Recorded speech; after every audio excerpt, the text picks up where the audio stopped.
Assalamualaikum warahmatullahi wabarakatuh. Apa kabar kalian? Semoga kalian baik-baik saja dan tetap diberikan kesehatan oleh Allah Subhanahu wa Ta'ala. Bantu channel kami dengan cara subscribe dan tekan tombol lonceng kalian. Terima kasih. Semoga kisah ini bermanfaat. Selamat Ibu Mertua, Anda menang. Anda berhasil menghancurkan rumah tangga kami dengan alasan rumah. Rumah itu bukan keluarga, tapi dengan adanya rumah baru ada yang namanya keluarga. Cerita ini diadopsi berdasarkan sebuah kisah nyata, kisah real estate orang pertama. Saya Benny, usia 31 tahun dan telah menikah 3 tahun. Saya berasal dari desa. Setelah lulus 8 tahun lalu saya ke sebuah kota kecil. Namun di kota kecil ini sama sekali tidak dapat menemukan pekerjaan yang layak. Saya menyewa rumah tinggal, bekerja tidak tetap dan sepenuhnya mengikuti tes penempatan kerja di institusi pemerintah. Tahun ketiga akhirnya diterima di Departemen Jam Sostek daerah setempat. Di bawah perkenalan rekan sekantor, saya berkenalan dengan Ratna. Dia adalah seorang perawat di sebuah rumah sakit. Dia cantik, keluarganya juga lumayan baik secara ekonomi. Kedua orang tua Ratna adalah pegawai negeri. Setelah tahu dengan kondisi keluargaku, Ratna tidak serta memandang rendah padaku. Kami merasa cocok. Tak lama kemudian kami pun menjalin hubungan serius. Namun ibunya Ratna menentang hubungan kami. Tidak hanya sekali menemuiku menyuruh saya untuk tidak berkhayal. Tapi istriku tidak peduli. Dia bersikeras tetap bersamaku. Saya sendiri terus terang tidak punya rumah, juga tidak punya uang. Tapi istri saya juga tidak peduli.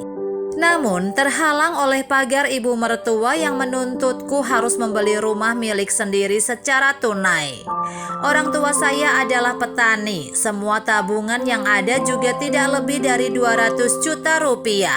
Sementara harga rumah di kota kabupaten 6 juta per meter persegi, belum termasuk dekorasi dan furniture. Saya berusaha mencari pinjaman di mana-mana, tapi hanya berhasil mendapatkan pinjaman 60 juta.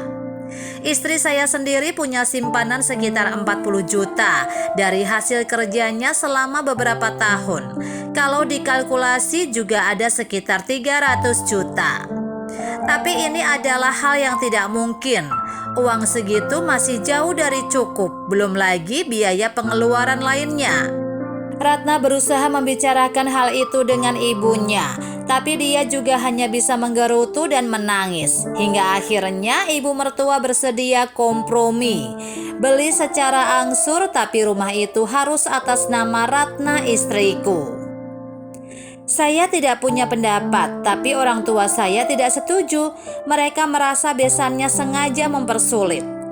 Mereka juga bilang pernikahan ini seharusnya tidak terjadi. Hari-harimu selanjutnya nanti akan menderita.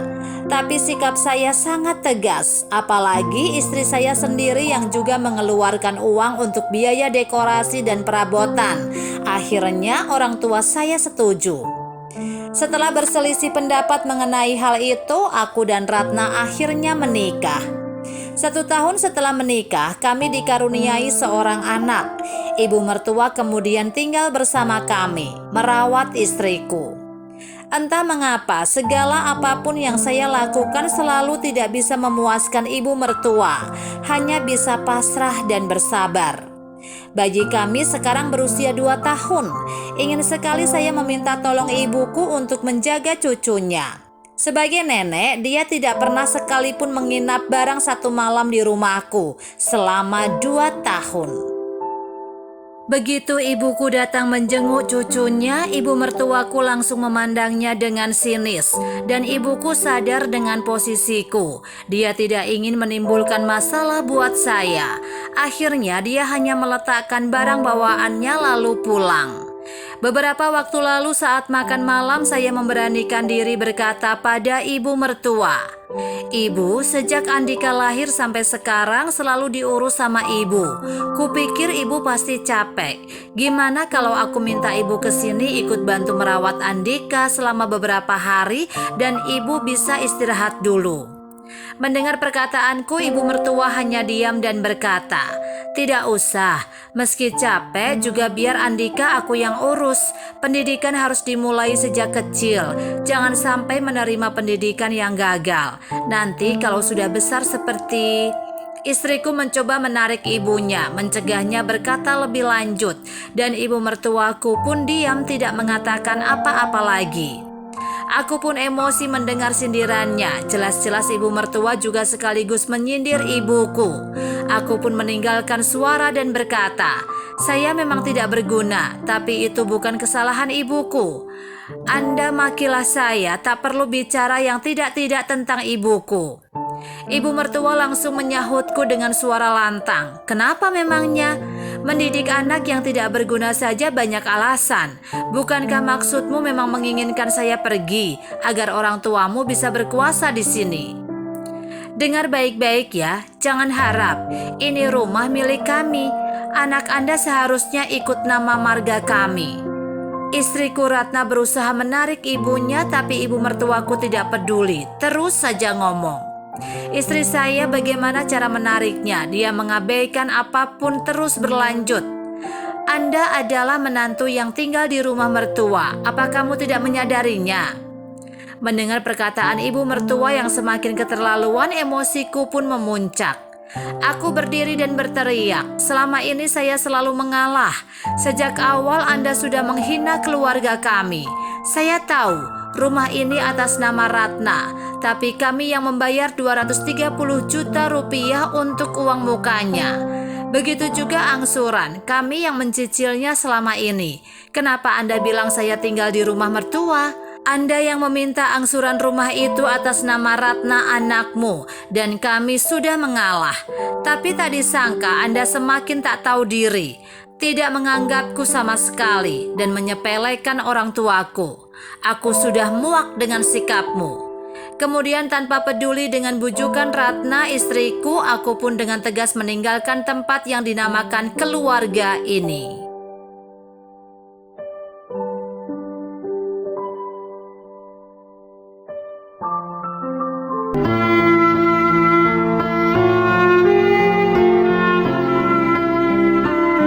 Assalamualaikum warahmatullahi wabarakatuh.